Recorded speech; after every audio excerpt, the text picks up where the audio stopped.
Benjamin Oberman with the Mountain Adventure Film Festival, and we're here at the Outdoor Retailer Show with Paul Robinson, who is the climber and filmmaker of Uncharted Lines. Yeah, absolutely. Thanks for having me, Benjamin.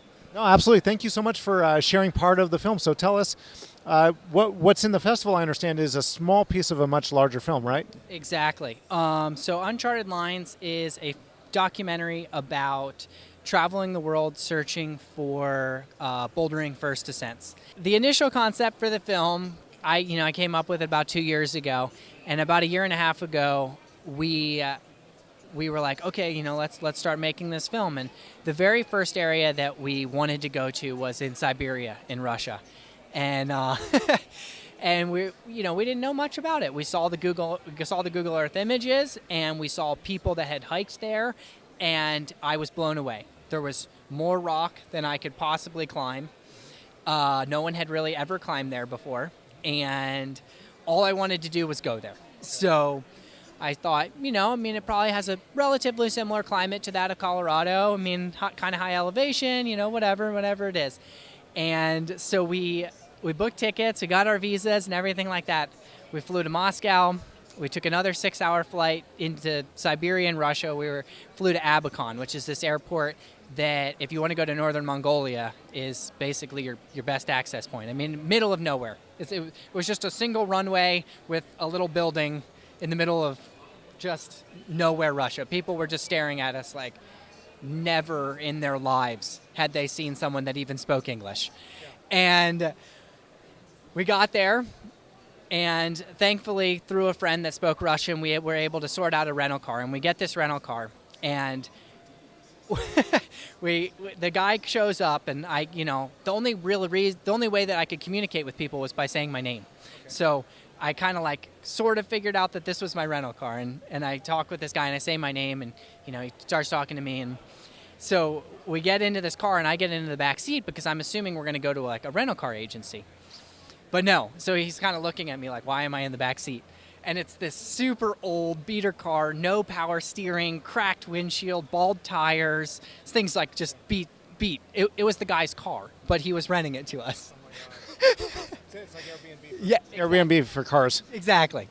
So okay. So finally, I get it in my head that this is our rental car, and I'm looking at him, and I get in the front seat, and he just kind of walks away, and I'm guessing he just takes a bus home or something. And so we make the drive, and I know I had all these maps printed out, so we drive all the way, and we get to the address. It was just kilometer marker 622 on this random road.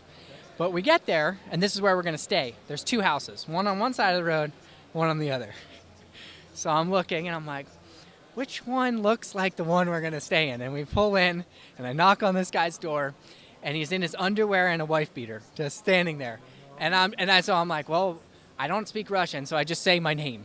And he just looks at me and I'm like, Paul Robinson.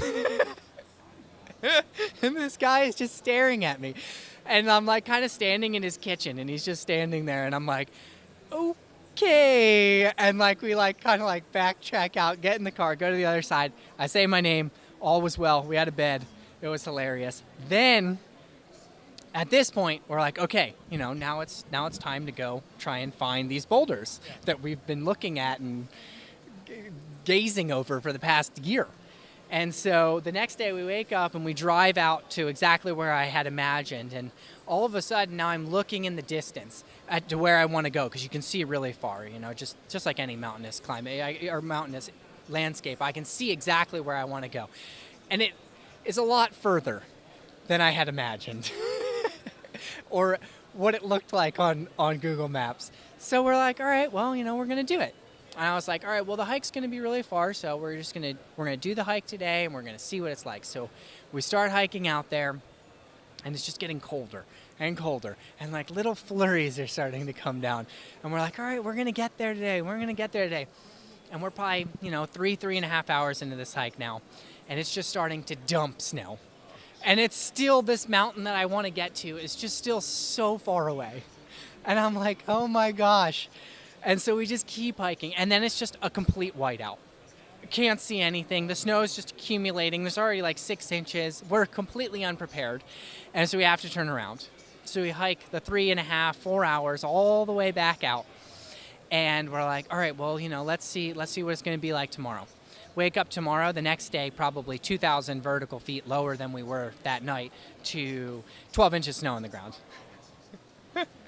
And it's just dumping. And so we're like, we got to leave, I mean, we had no internet, we had no cell phone service. Like, we didn't know, we went over this huge mountain pass to get there, and we had no way of even communicating with the outside world. So we're like, we have to leave, because we couldn't check the weather. It was just dumping. So we're like, all right, we're going to leave. So we drive up this mountain pass, and it's just getting worse and worse and worse and worse. And we are like, the car is barely making it. And I get to the top, and I'm like, okay, let me just stop, because I want to see what the roads are like. So I barely am able to stop the car. We're just sliding. And I get out of the car, and I put my feet down onto the road, and I just ice, glass, like, could not even stand. And then this 16-wheeler passes us and starts going over, and it touches its brakes, and it just jackknifes and goes straight into like the barrier of the road.